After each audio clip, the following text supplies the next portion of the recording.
নমস্কার বন্ধুরা, সবাই কেমন আছো? আশা করছি সবাই ভালো আছো। আর আমরা আছি, মানে আমি বিশেষ করে আমি একটু অসুস্থ।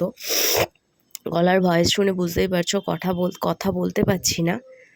আজকে সকালে গেছিলাম ছেলের স্কুলে স্যারেদের সাথে, মানে আমার একটু দরকার ছিল পার্সোনালি, তো সেই কারণে গেছিলাম।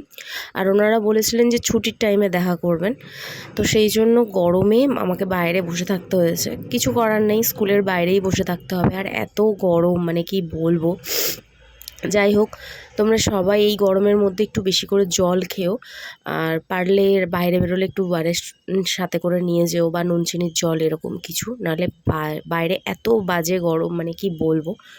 তো যাই হোক, আজকে একটু তাড়াহুড়োর মধ্যেও আছি। সকালবেলা একটু মুড়ি খেয়েছি, চা মুড়ি আমরা সবাই খেয়েছি। তো এরপরে আমি রান্নার জোগাড় করছি, কারণ আমি একটু বেরোবো, মানে আমার আজকে বেরোনোরও আছে।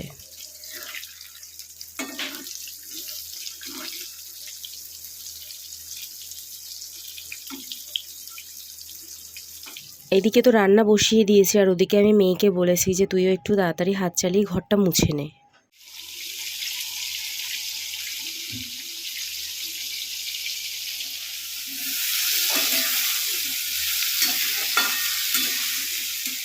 ও এখনও ঘর মুছছে, আর আমার রান্না বান্না হয়ে গেছে। তো এই ফাঁকে আমি স্নান করে খেয়ে নেবো, তারপরে বেরোবো।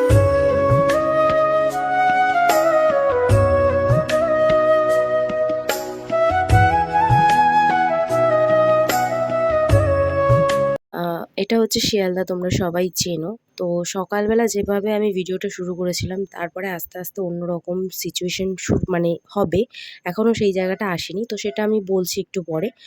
তো আমি এখন যাচ্ছি আমার নিজস্ব কাজে।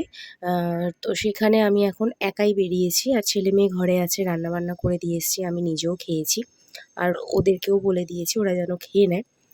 তো আমি আমার কাজে, এই যে দেখো, এখানে আমি এনাদের সাথে মিট করতে এসেছি। তো এখানে কিছু দরকার ছিল, সেটা আমি অন্য কোনো ভিডিওতে তোমাদেরকে বলবো কী দরকার, কী বৃত্তান্ত। যাই হোক, এখানে আমি কাজ মিটিয়ে এবার আমরা সবাই মিলে বেরিয়ে পড়ছি, একটু মজাও করছিলাম সবাই মিলে। এবার বলি, আমি যেখানে গেছিলাম সেখান থেকে বাড়ি ফেরার, মানে শিয়ালদা স্টেশনে আসতে আমার 4টে কি 5টা স্টপেজ ধরো, মানে ওখান থেকে 4টে কি 5টা স্টপেজ হবে। কিন্তু আমি এই যে ট্রেনে উঠেছি, এই ট্রেনটাই আমি ভুল ট্রেনে উঠে পড়েছি। মানে আমি এখনও পর্যন্ত এখানে বুঝতে পারিনি যে আমি ভুল ট্রেনে উঠেছি। আমি ভাবছি যে শিয়ালদা এসে যাবে, আমি নেমে পড়বো।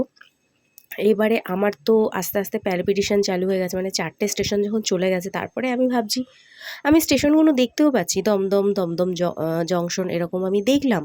তারপরের প্ল্যাটফর্মগুলো দেখে না আমার কোথাও গিয়ে মানে কেমন একটা হচ্ছে যে আমি কি ঠিক ট্রেনে উঠলাম না ভুল ট্রেনে উঠলাম এরকম। কিন্তু তারপরে একের পর এক, মানে এবারে তো যেতেই থাকছে। আমার এতটুকু মানে তখন বুদ্ধি কাজ করছিল না যে আমি পরের স্টপেজে নেমে গিয়ে বাড়ি, মানে আমি কারোর সাথে কন্ট্যাক্ট করি বা কারোর সাথে কাউকে ফোন করি। এবারে যখন ট্রেনটা থেকে আমি নামবো, তখন আমি চলে এসেছি খিদিরপুর। এবার খিদিরপুরে যখন এসেছি, খিদিরপুরে এসে আমি তখন তোমাদের দাদাভাইকে ফোন করি। তো তোমাদের দাদাভাই আমাকে পুরো লোকেশনটা বলে যে এইভাবে এসো। তো সেখান থেকে আমি ঘুরে ঘুরে আসছি, মানে ওই টাইমটা আর ক্যামেরা অন করতে পারিনি। বিশ্বাস করবে না, আমার চেনা রাস্তা আমি এতটা গুলিয়ে ফেলেছি, মানে কি বলবো। মানুষের সাথে যে এরকমও দুর্ঘটনা হয়, এটা আমার ফার্স্ট।